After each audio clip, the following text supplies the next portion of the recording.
pick in an old garden. An old garden never runs out of good supplies of good food.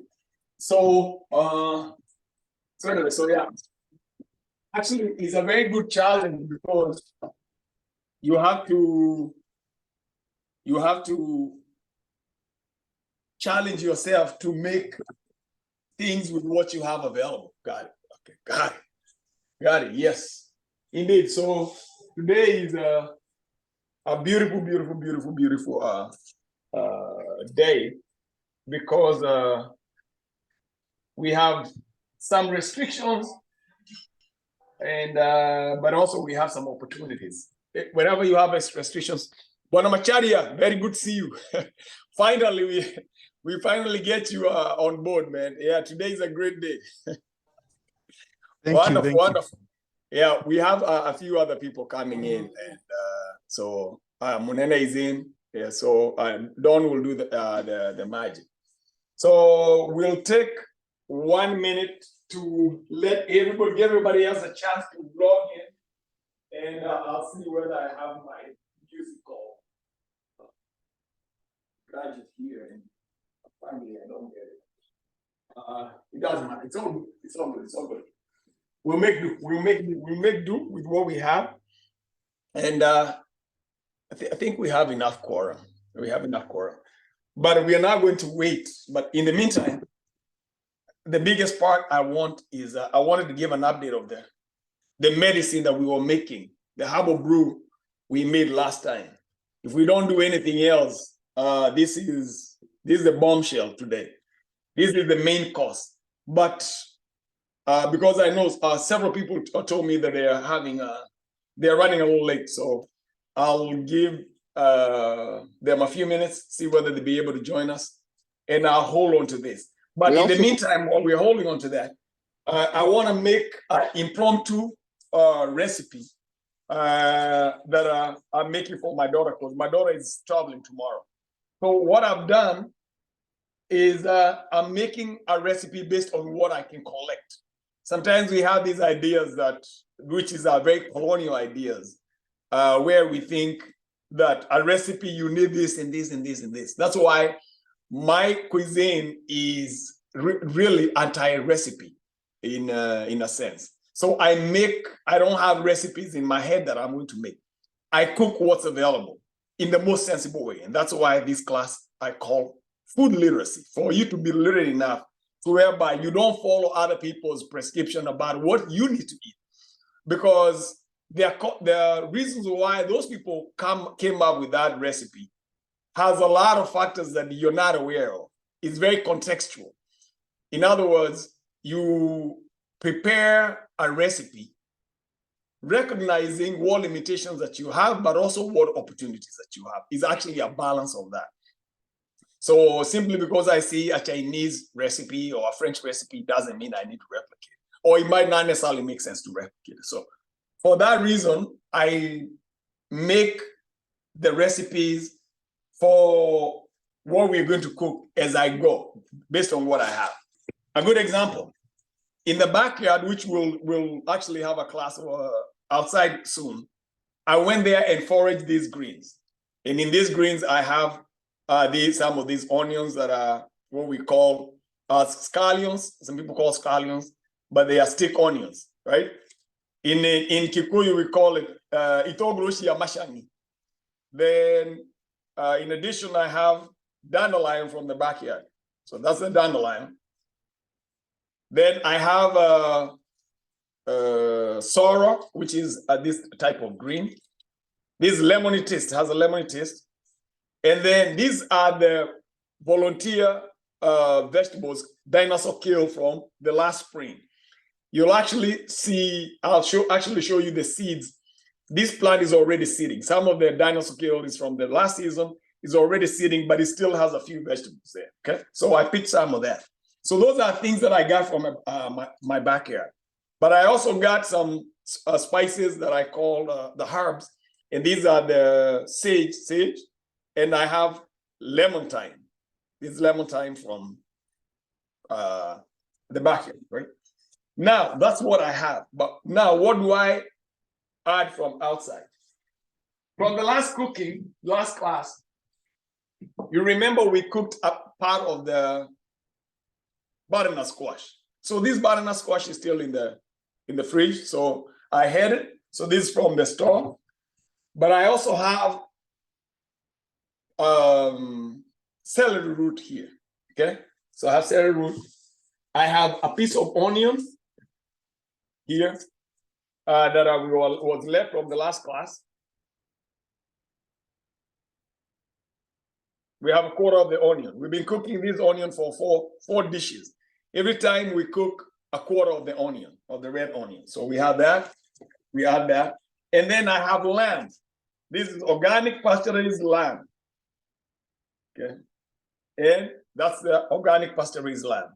Okay. So I'm going to use this and some parsley from the last class. And I'm going to use all this to make a dish that we can eat.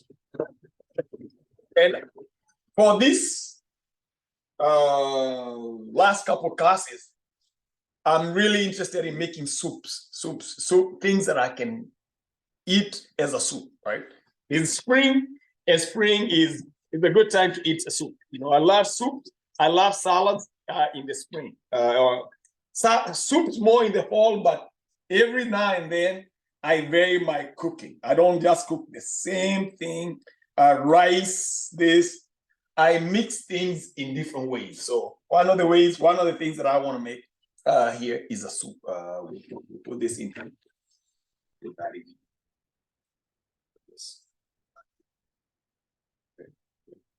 Now, we are first going to prepare all the ingredients first before we start cooking. Okay? So we have that.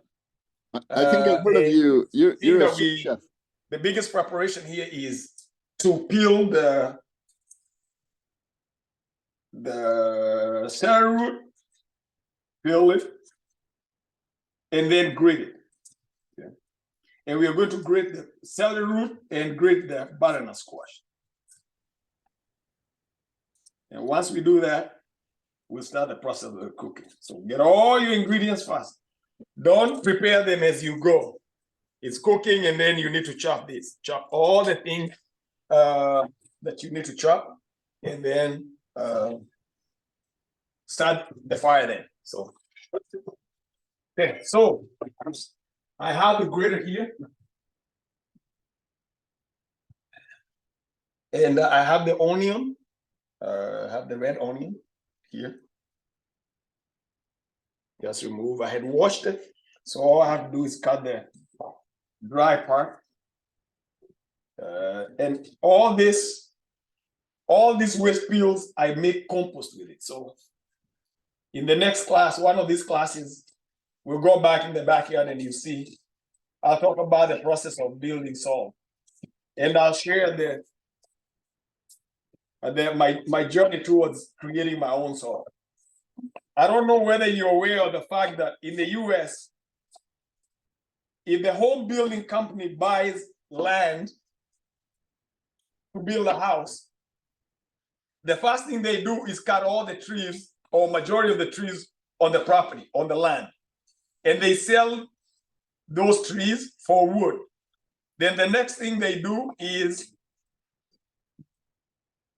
dig all the topsoil and they sell it to the people who sell compost or people who sell landscaping materials.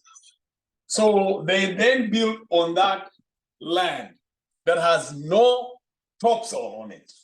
And then after building the house, they bring carpets of grass and they put it on top of the soil that's dead. That's the topsoil is already gone. And then they sell you the house. They put a little fertilizer on the grass. They water it. So when you buy the house, the lawn looks very, very beautiful because the grass looks very, very green.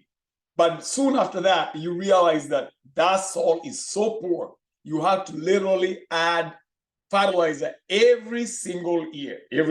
So I started farming here, the soil was so poor And I had a very, very long and hard, long journey towards restoring the soil in the backyard because I couldn't buy the soil.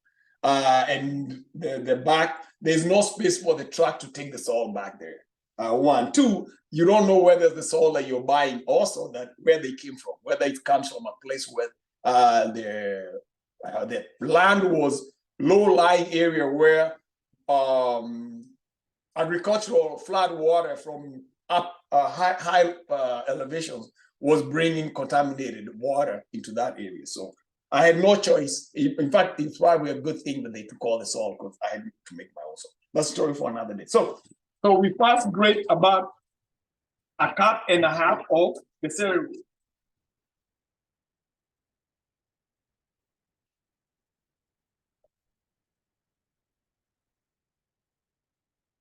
And you can tell I'm just grating around the area that I peeled, because by not peeling, I'm keeping the celery root much fresh. Because I put it in the fridge, but it'll still be much more fresh than it would be if I peel the whole thing and then put it in a bag, in a plastic bag. Okay, so that's what we have. I have about 1 cup. And you see, that's about 1 cup. And I push that to the side. Push that to the side. All right, the next thing I grate is the banana squash. Actually, I want to hold it this way so that we can see it.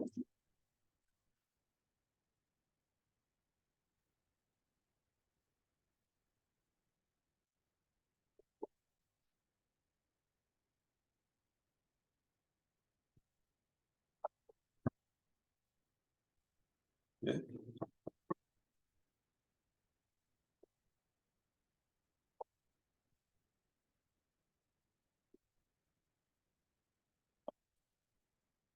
All right, that should be about 1 cup. Yep, get about 1 cup. Put that to the side. We have the onion.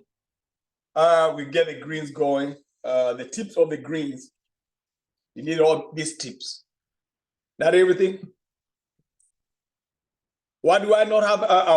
Oh, good. That's always the thing that people ask. Electric grater. If I have it. I have grater. I can use the electric one. But I always prefer to use my hand, one, when I'm teaching, because of the fact that I don't want people to think that it's easier. The only way you can cook healthy food is if you have all these expensive ingredients. So I like to cook in the most basic way, that there is no excuse. Even if somebody is in the village, in the forest, you can literally cook and cook healthy food. So there's no excuse whatsoever for not cooking healthy food. Okay, so that's the reason why. And that's one reason. That's the only reason why, but there's another reason why. Electric gadgets produce heat sometimes.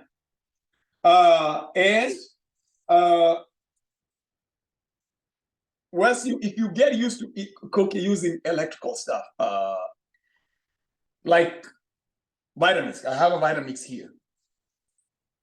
I've watched my children, and they cannot do anything by hand because it's so convenient. It's so convenient just to put it there and just press one button and there you go.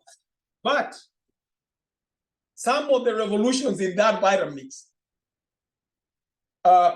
pulverizes all the fiber that you have in the food, that you lose all the majority, like more than half of the benefits of the food, because all the fiber has been pulverized to almost non-existent. Okay?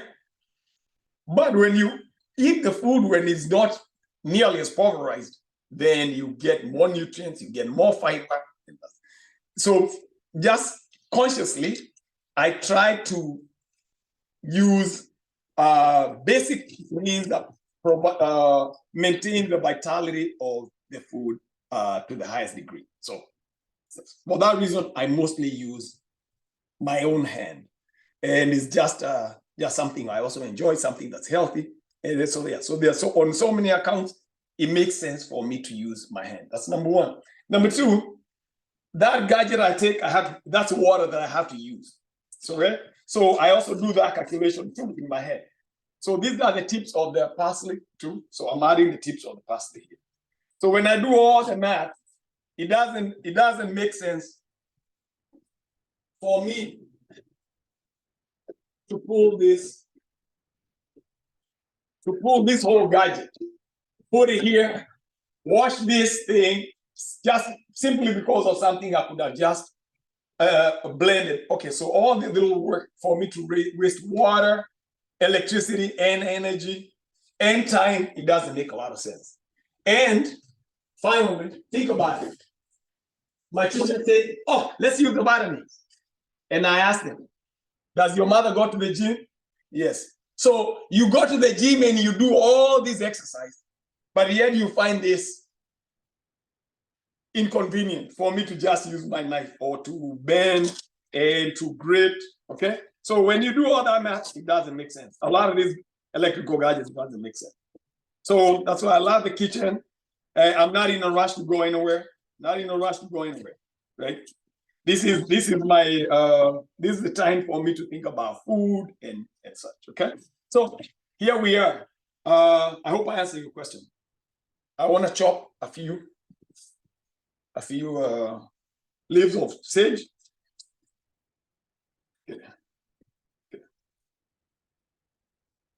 Okay. All right. So here you are. Here we go. We got all that set. Okay. Here is a very small piece of land. Very small piece. It's very small piece of land.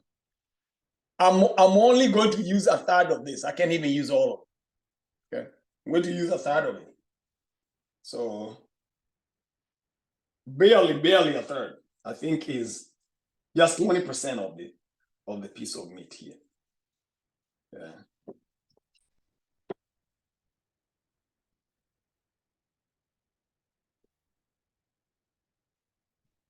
This is very small piece of meat.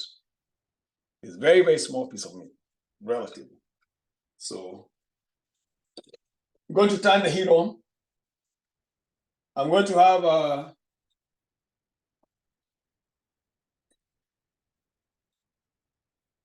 one leaf of sage, and I'm going to see if I have garlic here. Garlic.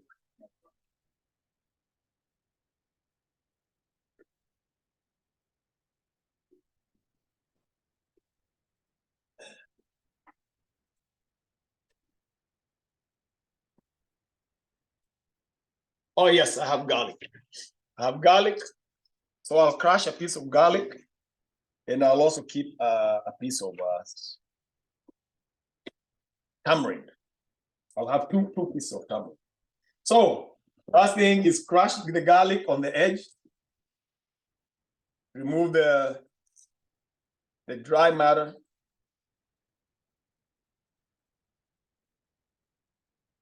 Rinse it. Crush it with a knife properly, really hard.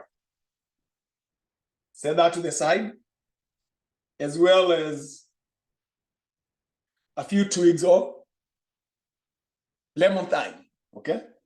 Rinse that with the strings, put that down, and remove the shells of the tamarind. This is a tamarind bean, and I'm going to remove the shells from two tamarind beans, rather. Sorry. Okay. Keeping an eye on the pan also to make sure it's warm, and I don't want to get too hot before I put the meat in there. So I have the bean, and I have one more coming. So I set that to the side. Now the pan is about hot enough. I'm going to get the leaf of the sage leaf, which is this. Put it on the bottom, and put the meat there. So I'm going to pan sear it for maybe 2 minutes or 2 to 3 minutes. So I'll keep an eye on it. And I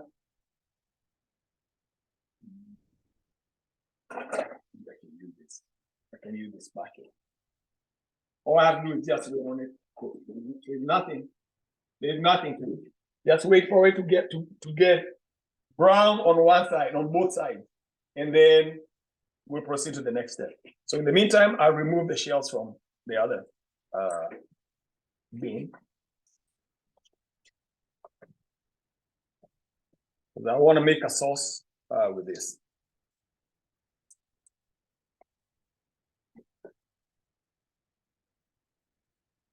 Okay, and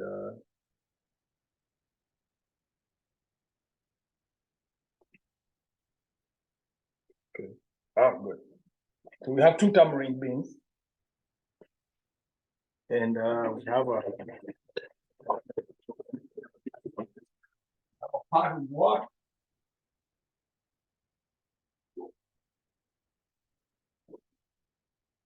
Put some water in the pan and turn them on and put the beans, tamarind beans in there so that they can be soft. That's all we have to do. Okay. Now this one I can tell it's smelling and sticking a little bit. So, and you can see when you start to pick it up, yeah, it's stuck a little bit. Okay. So you can see the meat is turning brown on that side. So repeat the same process on this side. Now, this side, I'm going to cool down the pan. I know the pan is hot because I don't have anything else that I'm cooking that's cooling the pan except the meat. So I know when I put the meat this time, it's going to cool down the pan quite a bit. Okay, so you can see when I try to remove the meat, it's coming out and it's already starting to turn brown. So this is a good point to put the garlic and the lemon thyme to flavor those sides. So I put the meat, put the garlic and the lemon thyme underneath. Yes. This is a good time to spice the meat on both sides. We have the herb, but put a little salt on this side, on both sides. Pink Himalayan salt, a little bit of it. Okay. And give it about a minute, and we should be good to go. And we heat the other side in the same. This is a bowl of salt, so I'll save this for the other side. Okay. That's your piece of meat. That's how it looked. Give it about a minute.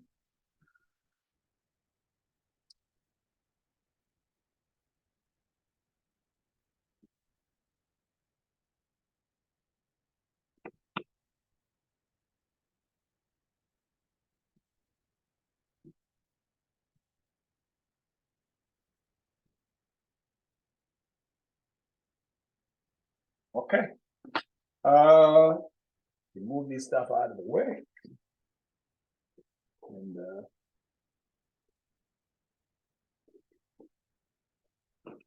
give it about 10 more seconds should be good. So now we are flavoring the meat on the side that we are cooking while we are letting the salt on the top seep into the meat on the top side. So this side has salt. The bottom side has the herbs on it. So in 1 minute, you turn it and put a little bit more of the salt on this side. Okay.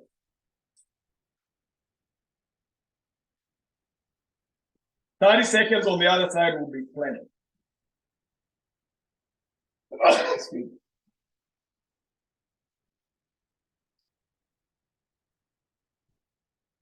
30 seconds, all we need. Half a minute.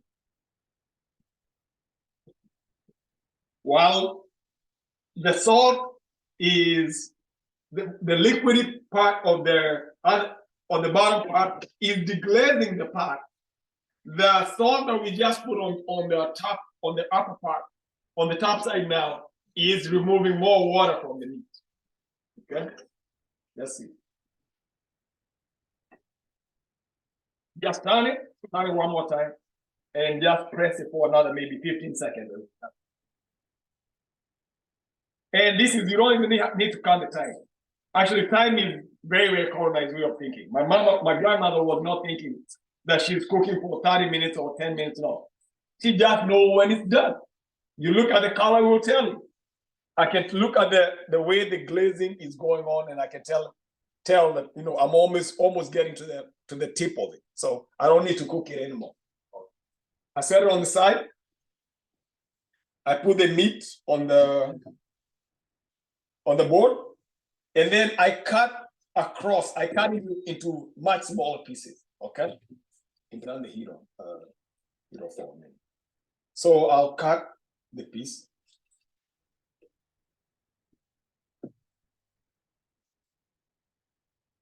Now you see this. There's a lot of brown part. So we are going to deglaze that, and the way you deglaze that is to add all the vegetables there. All the grated stuff.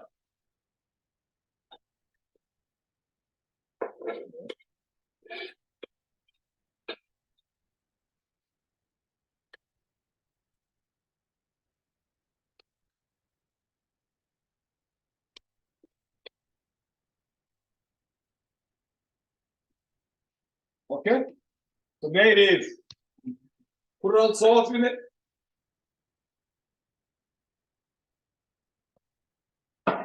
Stir it.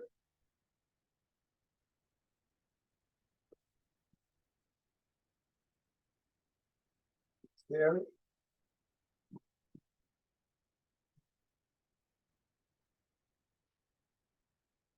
Okay.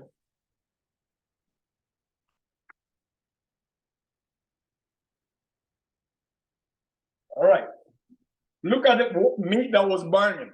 It's producing juice already. So that gives me a minute to chop all the meat. And look at how it looks inside. So it looks done on the outside, but it's still relatively raw on the inside. Right.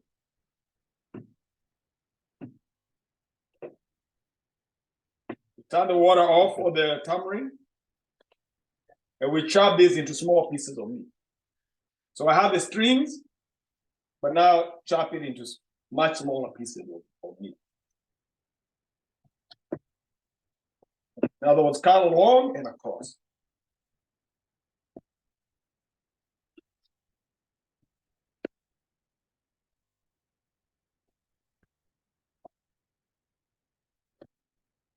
Okay, and there we are. So first,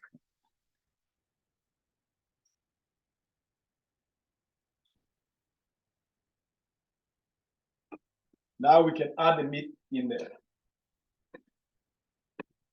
And all the meat.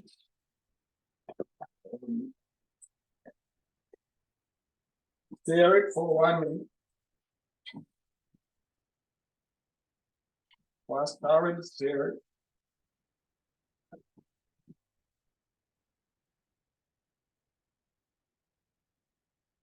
I want you to see how burned the pot is. You can tell it looks brown. Okay, it looks brown. But you're going to get rid of that brownness here in just a second. All that burnt part will be clean. We'll clean the pot. Okay. Turn the heat on medium.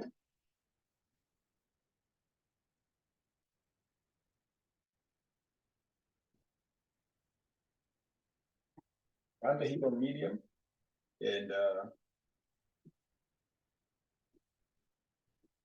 let it cook for just a few minutes. like 2 minutes. Then you'll do the magic.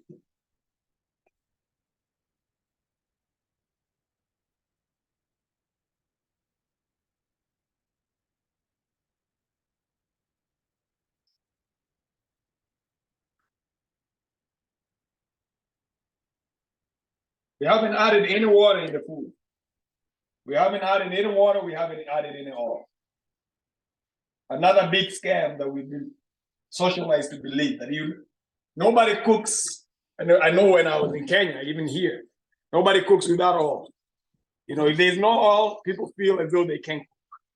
We can't cook. There's no oil, so we can't cook, right? And the oil that they are using to cook is one of the worst things you can use for cooking. Hydrogenated oil. I was shocked to learn when I came to the US that all my life in Kenya we have been using the hydrogenated oil. And all that was made by Unilever. So those people are pimping us, selling us food that is now making people have cancer, giving people cancer because of the food that we've been eating all this time, right? Yet, look, all the whole pan is clean. There's nothing sticking. Yeah, we haven't put any water in it. Clean, right? But beyond clean, you have flavor. The deglazed part creates these flavor, very subtle flavor of barbecued meat. And because human beings genetically are attuned to eating barbecued meat, the first kind of meat we ate that was raw meat, and then barbecued meat. The first, and actually eating raw meat was very difficult. Some people, primordial human beings, will let the meat ferment or rot. And there are still cultures that do that to this day, where they let the meat start to rot, then they're able to eat it. Then, according to anthropologists, that's like one of the first ways in which we consume meat. And then after that, we start cooking. When we started, we invented fire. Then we started cooking meat. So it became very much easier to eat meat because we're cooking it. So that's all we have. So deglazing creates this really good flavor that is very, very familiar to our DNA, or something that's barbecue. Okay, so that's all we have. In the meantime, we have the tamarind. The tamarind is soft in here. I get a whisk. Again, Mama McKenna, back to the point of using things that are mechanical. I can put in a machine and I can run the machine very quickly. But here, I can use a whisk. I have a whisk I really like. And in Kenya, we have kefiri. So if I had a kefiri, all you have to do is put in a container and run it through and you're good to go. I put a little bit more water. Actually, I want to put it I want to whisk it like just a few minutes of whisking. And you can see that, for example,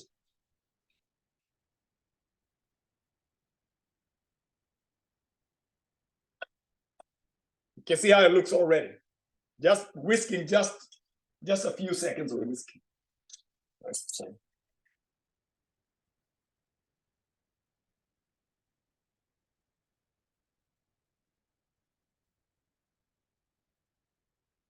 Whisk it.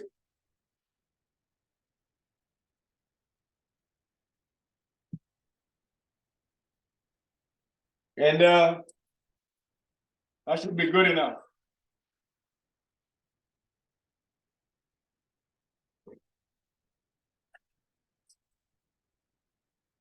A little bit more water in it.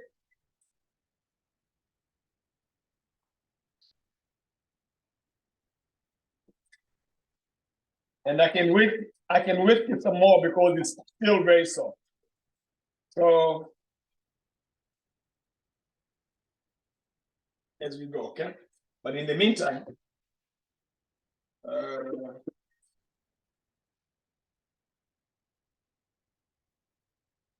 soften, mix your mixture here, your pot, and add the onions.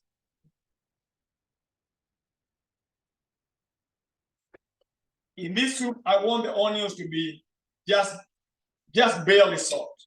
Okay, so I don't want to cook them a lot because I don't have any mushrooms, I don't have any lentils, I only have meat. So I want the food to have different kinds of characters, from hard stuff, soft stuff, meat stuff, right? So my onions are going to be the crunchy stuff in the food. So okay, so I'll rinse this. I'll whisk my tamarind one more time.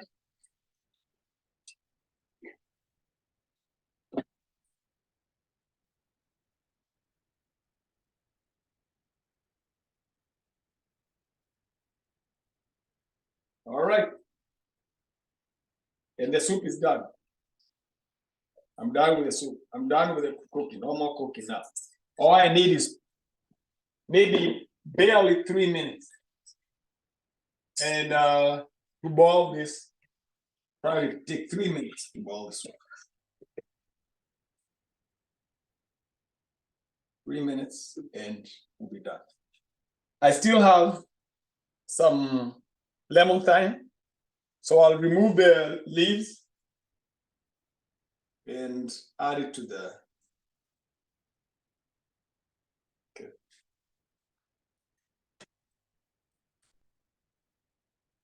It smells very, very nice. Very, very nice smell. And now this is a good spot for me to taste the salt, whether I have enough salt.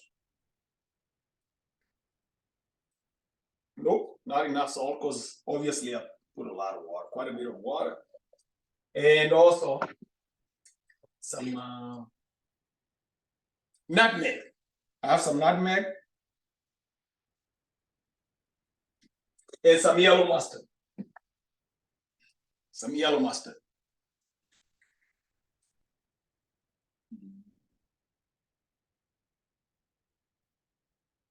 Okay.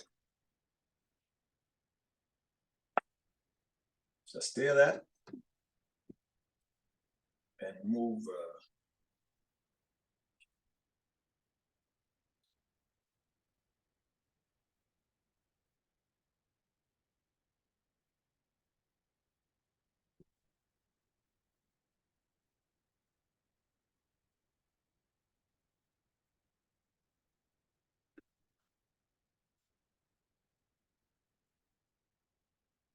We're doing good. We're doing good. Now, don't forget we still have some vegetables here that we haven't added into the dish. So we'll chop them really fine.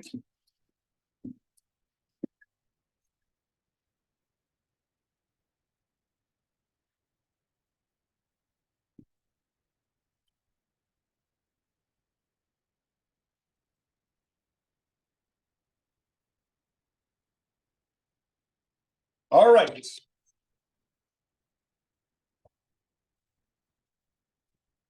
All right.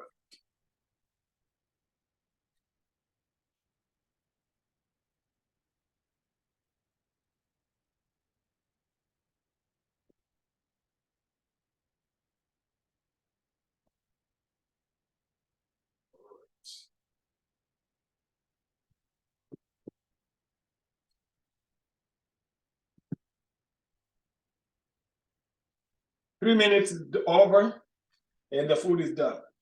The vegetables, you don't have to boil those. That heat from the soup, barely 1 minute. 1 minute of cooking is more than enough for the vegetables. Now, let's get a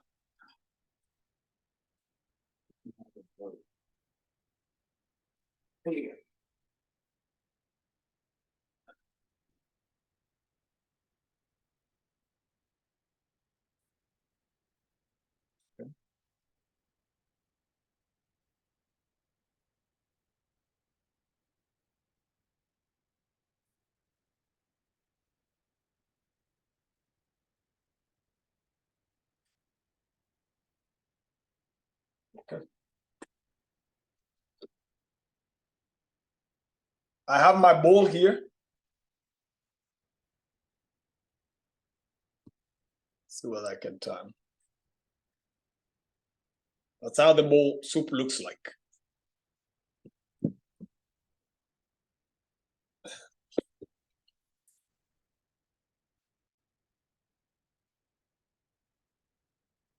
I have some fresh cilantro and just chop those, barely 2 leaves.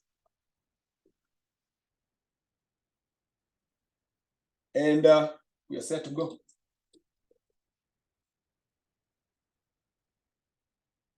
Here you have.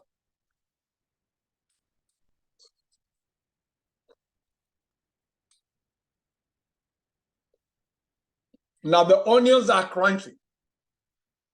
The vegetables are barely cooked. And the onions are crunchy. The cilantro is raw. The onions are crunchy. The vegetables are crunchy as well. The meat is very well done. It tastes like as though it's been barbecued some. It's cooked on the grill.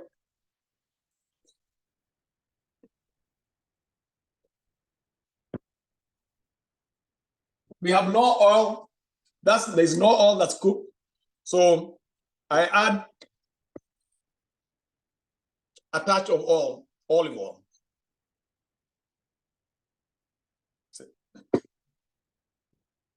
And my dish is done. So think about what we have here. Even if we look at it from the cost perspective, a lot of the ingredients that I got some ingredients from my backyard. I have a lot of different ingredients. I have cilantro, I have parsley in here, I have sage, I have lemon thyme, I have butternut squash, I have celery root, I have garlic, I have lamb, and I have, I think that's all about the ingredients that I have. Those are 9, then I have olive oil in there. Then I have, yes, a lot of other things. Then I have sorrel, 11. I have dinosaur kill, and then I have dandelion. Those are 13, almost 14 different ingredients just in here. And fresh, all fresh, nothing frozen, nothing dried except for the spices. And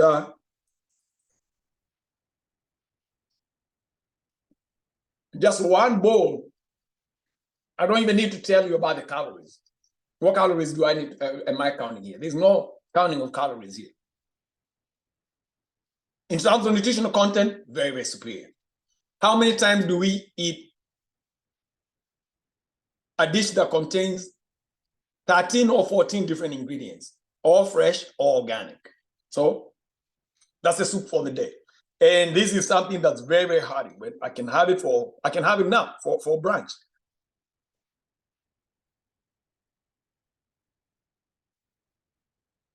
If I wanted to add a scoop of rice, I can add a scoop of rice if I wanted to. In the evening. Just one tablespoon of rice. And it changes the character of the food, for example.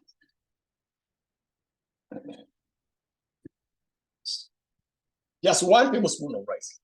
And the food is almost like a totally different dish now.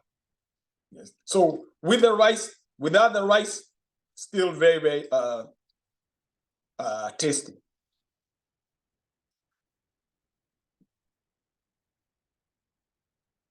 I can tell you a lot of different flavors. Oh, and then I forgot to count the tamarind. So exactly 14 different ingredients. I add the rice, I have 15 different ingredients. So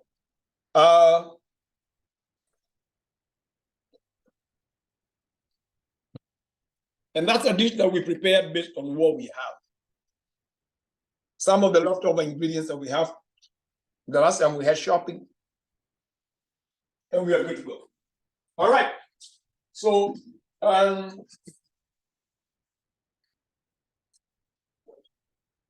that's done. You don't have to worry about waiting for me to finish the dish. It's 9:17. Now I wanted to move fast to the next stage. The one I've been very, very anxiously waiting for, right? But I can't even eat. I can't wait to open this. It's always the fun part. Always the fun part. Okay. All right. Good, good, good.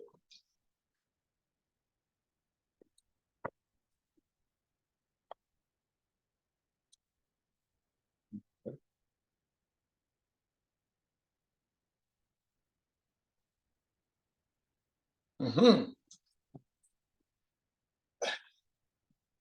We need a sieve and a bowl.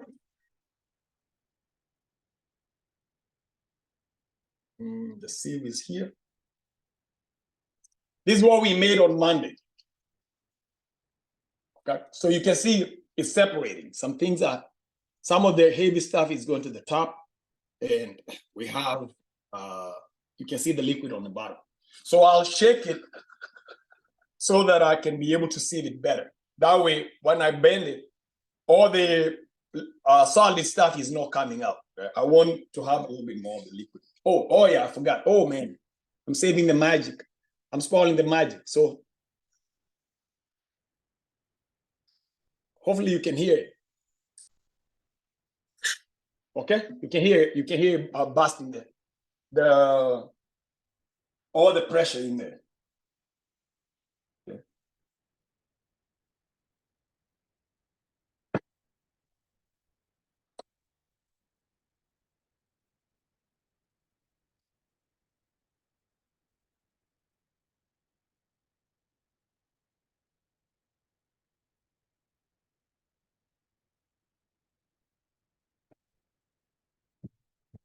Got a glass.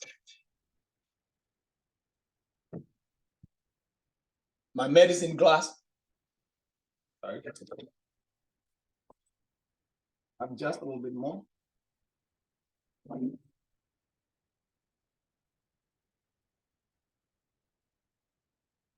So squeeze it through the sieve.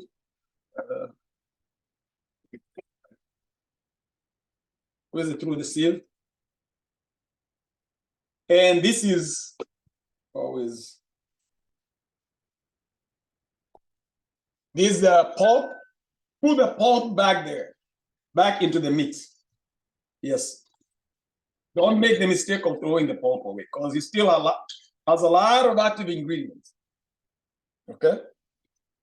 And put the cover back on and set it back in the pantry again.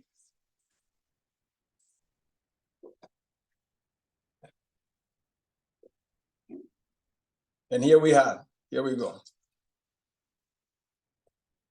That's the brew, light brew.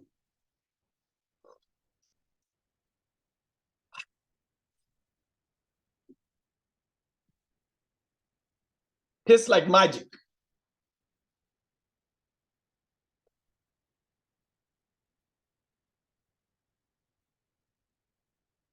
That's about maybe 3 ounces.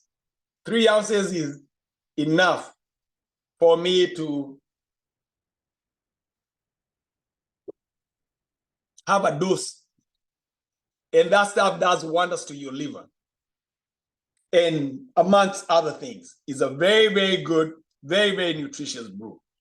The next time I'll do one of the things that I sometimes add, I put it away, is the muratina, which is African sausage tree.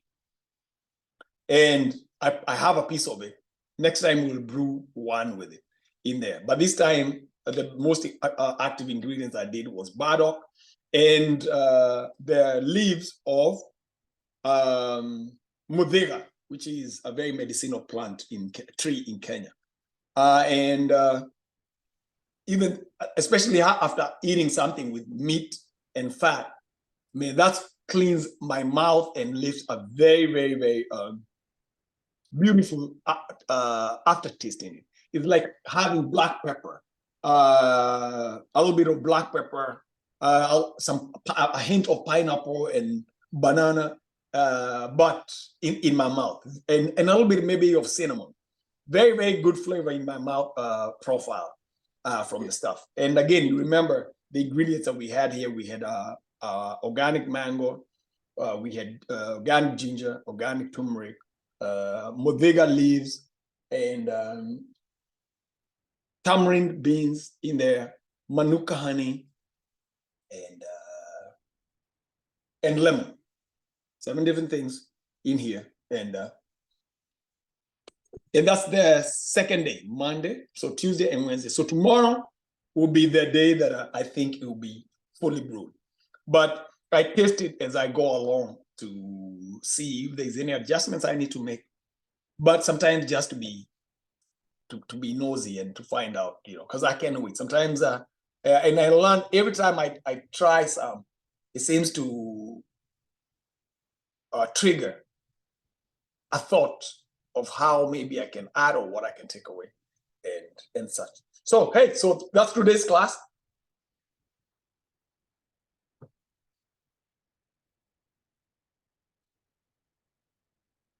Now, tasting the food after having the light brew is a totally new experience, because the light brew cleans all my taste buds, excite my taste buds.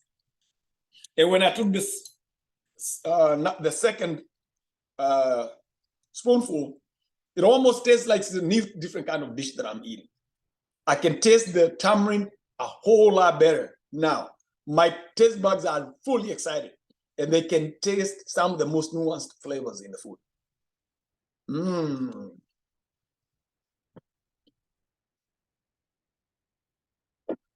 Now, I just developed a new idea just now, that I'll actually do a dinner where this will be the first course. Before people eat the main dish, I'll have a small container whereby people will have maybe an ounce or two of this brew, an ounce or two of this brew. And I know, I didn't know that. I just figured that out. That to have people take an ounce or two of this brew before having the main course totally changes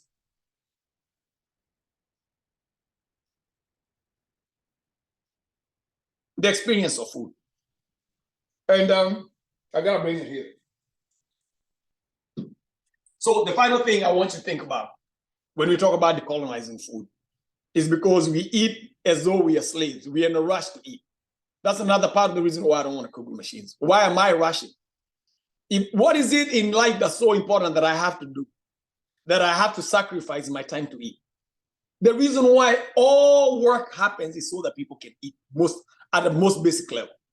We've lived in trees as human beings. We've lived in holes. We've lived in caves.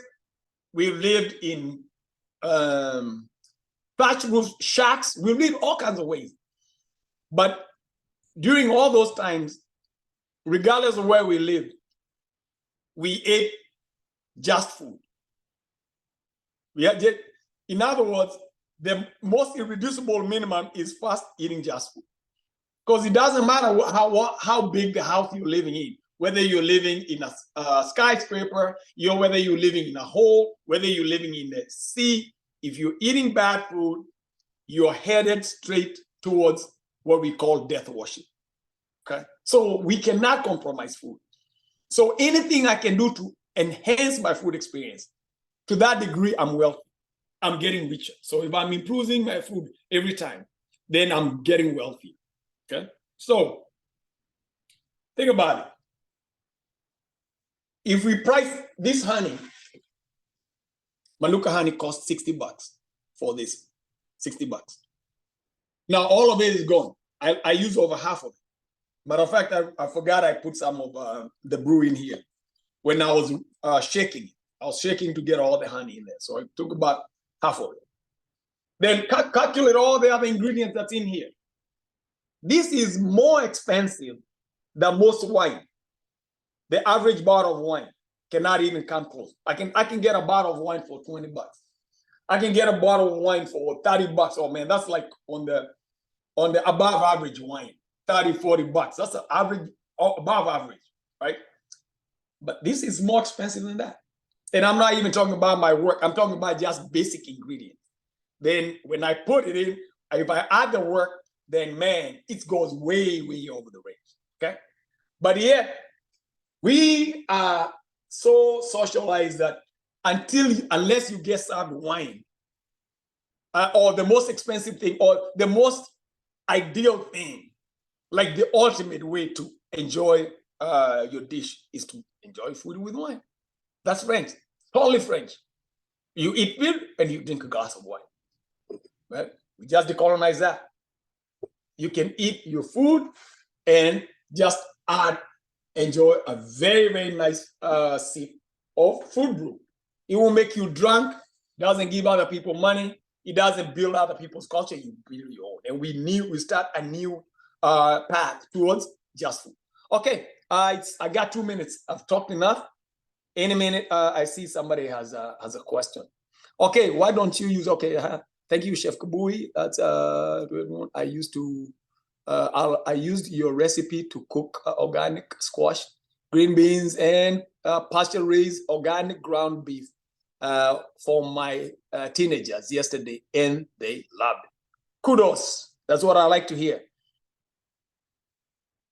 Do you keep it in the fridge? What, keeping the lamb? Yeah, I keep the lamb in the fridge. I have to keep the lamb. But I don't keep the brew in the fridge until it's fully done.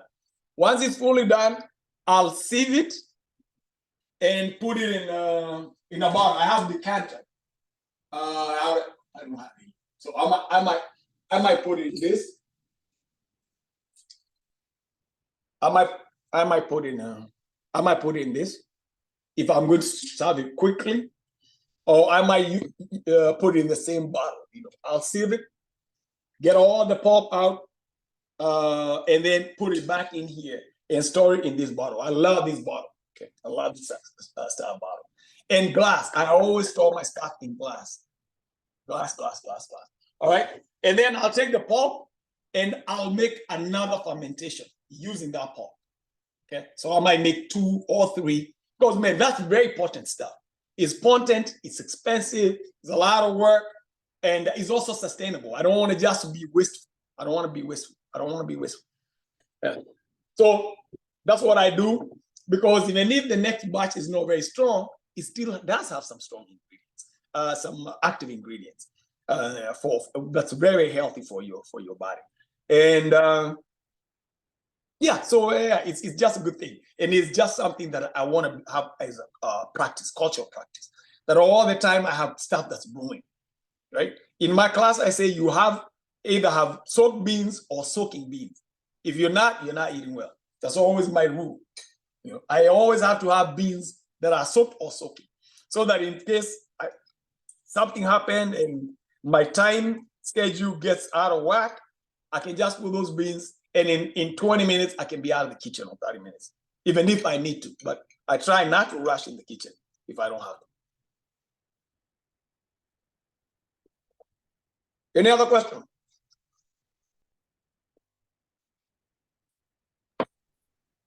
Chef Kabwe, thank you. What are your thoughts about stock? What we used to call in our home country soup. Duvu. Duvu. Oh, duvu is good. Duvu is good. Yeah. I make stock.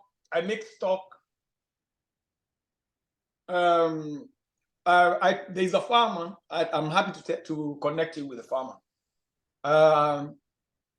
In Snow Camp, he has the best beef, hands down. He has 500 of anywhere I've been. His cows move twice a day, so they never eat on top of their feces. I've repeated that story like 100 times.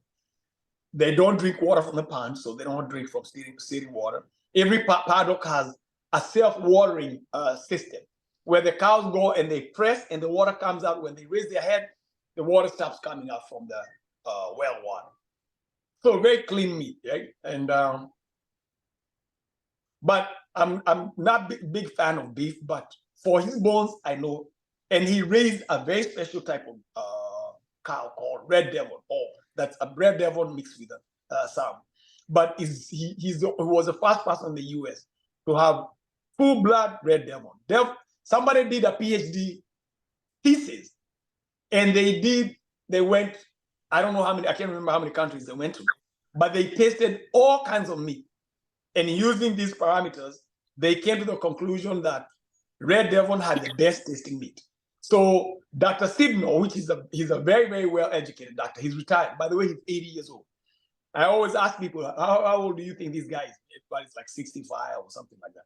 He's very healthy for his age. And he's a farmer and he works at the farm. But before he was a surgeon for the eyes and a brain surgeon. So he's a very well-educated person, very good friend of mine. So that's where I pick my kids sometimes. From time to time, we go and buy some meat. And we buy some bones and we mix stock with. So when I make stock, I make stock only when are you coming to Kenya? Actually, I really need, let me see. So anyway, so I'm saying that to say that I do make stock, but I make stock. Okay, Manuka honey is there. I can connect you with Manuka honey. I might have some in Kenya.